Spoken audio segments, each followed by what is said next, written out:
नमस्कार विद्यार्थियों। पहले हमने पढ़ा था अच्छे निबंध की जो विशेषताएं हैं। अब हम पढ़ रहे हैं निबंध के प्रकार।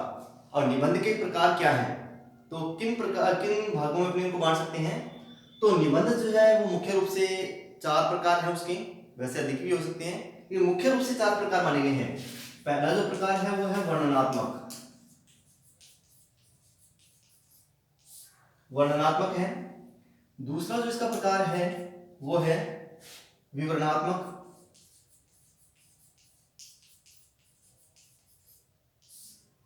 तीसरा जो इसका प्रकार है वो है विचारात्मक। और जो चौथा इसका प्रकार है वो है विवेचनात्मक।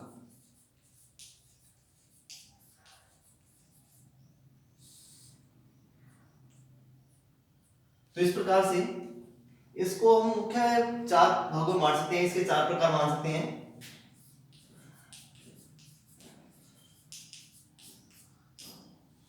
लेकिन इसमें संस्मरणात्मक भी होता है, भावात्मक भी होता है। तो मुख्य जो है वर्णनात्मक। वर्णनात्मक में क्या लिखा जाता है, विवरणात्मक में क्या लिखा जाता है, विचारात्मक में क्या लिखा जाता है, विवेचनात्मक में क्या लिखा जाता है। तो पहले हम पढ़ रहे हैं, जो ध्यान कर रहे हैं इसका, जो जानकारी ले रहे हैं इसकी, हम पहले है वर्णनात्मक, जिसमें किसी का वर्णन करना। अब इसमें इसके अंतर्गत जो प्राकृतिक दृश्य हो सकता है, किसी प्रकार का उत्सव हो सकता है, मेला हो सकता है, तीर्थ हो सकता है, तो इनका हम वर्णन करते हैं, तो वह वर्णनात्मक निबंध कहलाता है। फिर उसके बाद में है विवरणात्मक। तो विवरणात्मक जो निबंध है, अब इसके अंदर किसी युद्ध का वर्णन कर सकते हैं हम, अगर युद्ध का वर्णन है, और किसी प्रकार की जो जीवनी है और साहसपूर्ण अगर कोई कार्य किया जाता है तो उसका हम विवरण लिखते हैं, तो वह विवरणात्मक कहलाता है। इसमें यानी कि युद्ध हो गया और किसी की जीवनी हो गई है, या फिर किसी का जो साहसपूर्ण जो कार्य है, तो उसको हम विवरणात्मक निबंध के अंतर्गत लेते हैं।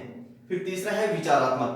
अब विचारात्मक जो निबंध है, इसमें बुद्धि यानी कि विचार करना, अपने भावों को प्रकट करना, तो ये बुद्धि पर आधारित है। और इसमें बुद्धि तत्व की प्रधानता रहती है। विचारात्मक में विचार प्रस्तुत करना यानी कि अपने विचारों का भी इसमें समावेश करना, तो वो विचारात्मक कहलाते हैं। तो इसके अंदर जो मुख्य है, मनोविज्ञान से संबंधित रहता है, दार्शनिकता से संबंधित रहता है, और आध्यात्मिकता से जो संबंधित है वह भी इसके अंतर्गत आता है। फिर है विवेचनात्मक। विवेचनात्मक जो है, तो विवेचनात्मक निबंध के अंदर भावात्मकता भी इसमें रहती है। विवेचनात्मक में इसकी प्रधानता होती है। इसमें व्यक्तित्व परक यानी कि व्यक्तित्व से संबंधित लिखा जाता है, तो उसकी विवेचना की जाती है। कोई यात्रावृत्त जो है या कोई संस्मरण है, तो उसकी विवेचना इसके अंदर की जाती है, तो वह विवेचनात्मक निबंध कहलाता है। तो इसके बाद में ये तो थे निबंध के प्रकार।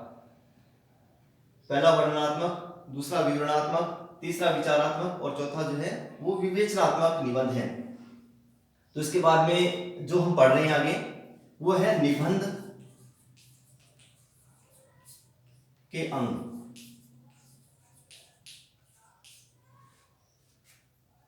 अब निबंध जो है,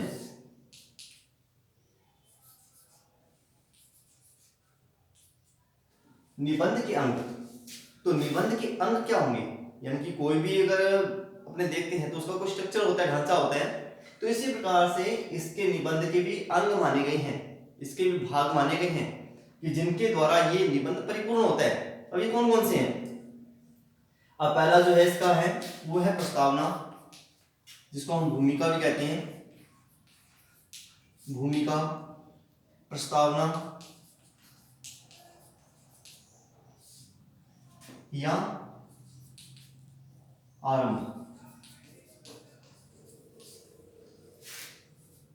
दूसरा है इसका मध्य भाग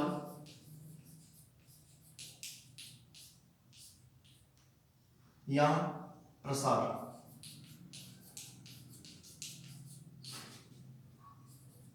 तीसरा है उपसंहार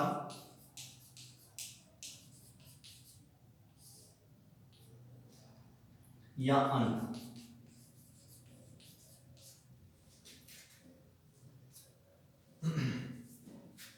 और इस प्रकार से जो निबंध के वो अंग हैं, तो निबंध किन से मिलकर बना है, तो क्या क्या इसके अंदर समाविष्ट है जिनके कारण से एक निबंध परिपूर्ण होता है।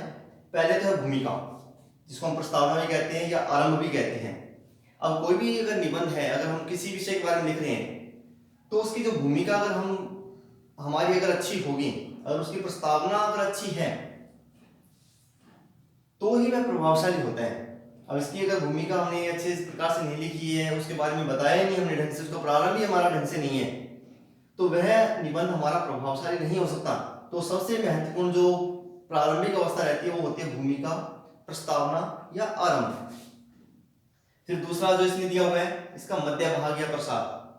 अब हमने इसके बारे में बता दिया, कोई भी विषय हमने लिया तो उसके बारे में बताया, उसकी भूमिका बांध दी है, उसके बारे में प्रभावशाली तरीके से उसका वर्णन किया, तो अब इसका विस्तारित रूप भी तो होना चाहिए। तो जो मध्य भाग है वो इसका मुख्य भाग कहला रहा है, क्योंकि इसी के माध्यम से इस निबंध को प्रसार मिलने वाला है, फैलाव मिलने वाला है। अब इसमें जो है अपने विचारों को या तथ्यों को रोचक प्रकार से हम प्रस्तुत कर सकते हैं मध्य भाग के अंदर, और किसी विषय वस्तु की विवेचना करते हुए तो उसके जो मूल भाव है तो उसको भी हम व्यक्त करते हैं। फिर तीसरा जो भाव इसमें दिया हुआ है उपसंहार, जो इसका अंग है निबंध का, वो है उपसंहार या अंत। उपसंहार या अंत, क्योंकि किसी भी निबंध का भूमिका अगर हमने अच्छी प्रकार से लिख दी है, मध्य भाग भी हमारा अच्छे प्रकार से है जिसमें हमने अपने भावात्मक रूप का परिचय दिया है, अपने जो विचार हैं उनको प्रकट किया है, और उनका जो तथ्यात्मक रूप जो है वो हमने प्रस्तुत कर दिया है। लेकिन अगर हमारा अंत ही प्रभावशाली नहीं है, इसका उपसंहार जो प्रभावशाली नहीं है, तो ये निबंध हमारा प्रभावशाली नहीं हो सकता। तो इसके लिए जो उपसंहार है तो वह भी अत्यंत प्रभावशाली होना चाहिए, और यह ही सारे जो निबंध का निचोड़ कह सकते हैं अपनी होता है, जिसके अंदर जो निबंध है उसमें हम किस प्रकार से अपने भावों को व्यक्त कर सकते हैं, उसमें हम अपनी सम्मति दे रहे हैं या नहीं दे रहे, तो उसको भी हम इस उपसंहार के माध्यम से ही प्रस्तुत करते हैं। तो ये था निबंध के प्रकार और निबंध के अंग। इसके बाद में है निबंध की शैलियां।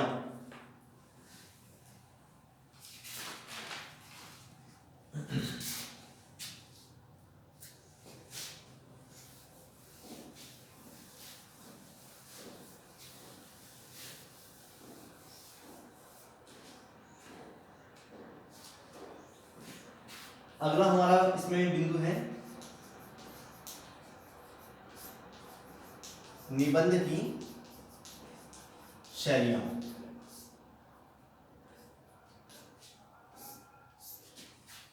अब आप लोग सोच रहे होंगे कि शैली क्या है। शैली यानी कि एक तरीका कह सकते हैं अपने, कि किस तरीके से लिखा जा रहा है, किसका उसमें प्रयोग हो रहा है। तो जिस प्रकार से हमारी जीवन शैली रहती है कि हम क्या कर रहे हैं, कैसा, कौन का क्या काम करता है, क्या नहीं करता, कौन अच्छा है कौन बुरा है, तो इस प्रकार से निबंध जो है उसके अंदर भी कुछ शैलियां हैं वो रहती हैं। तो सबसे पहली जो शैली है वो है समास शैली।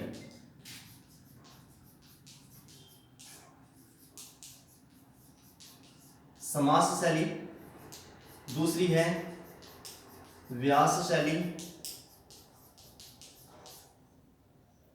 तीसरी जो है वो है धारा शैली।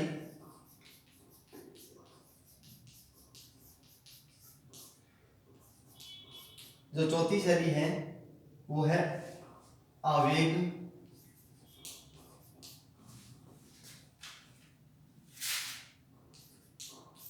या एवं प्रलाप शैली।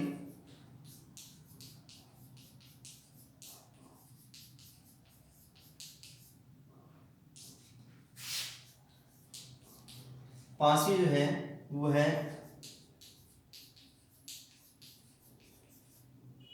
व्यंजनात्मक शैली। और छठा जो प्रकार है वो है अन्य शैलियां इसकी।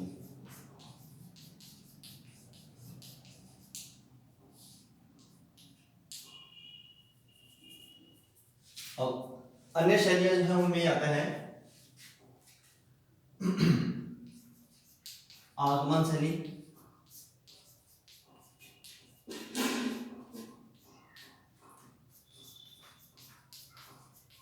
निगमन शैली,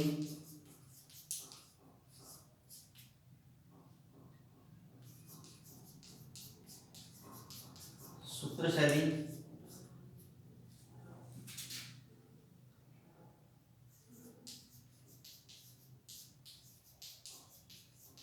प्रसाद शैली,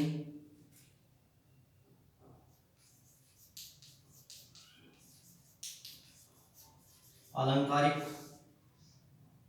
शैली,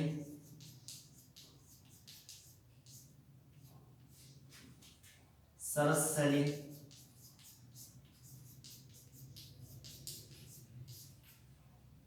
मुहावरा शैली आदि।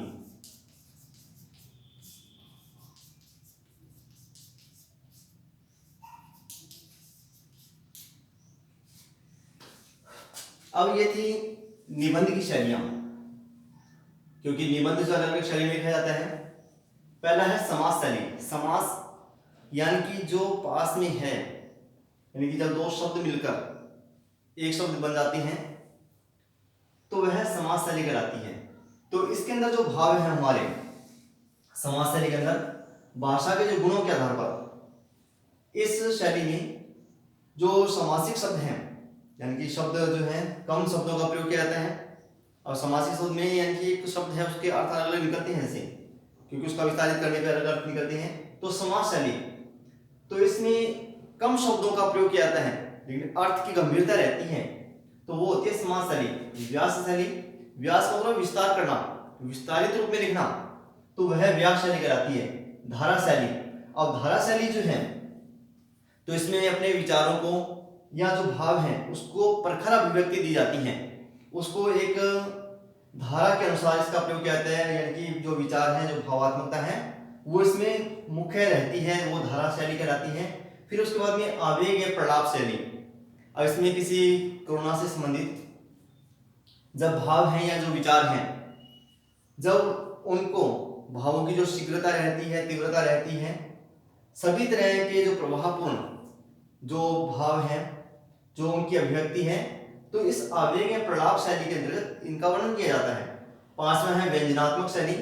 व्यंजनात्मक शैली में इसमें हंसी मजाक, हास्य जो भाव है वो रहता है, विनोद का भाव रहता है। हास्य यानी कि हंसी मजाक से संबंधित, और विनोद मतलब मनोरंजन करने वाला, ऐसा अगर कोई निबंध लिखा जा रहा है तो वह रहता है व्यंजनात्मक शैली में।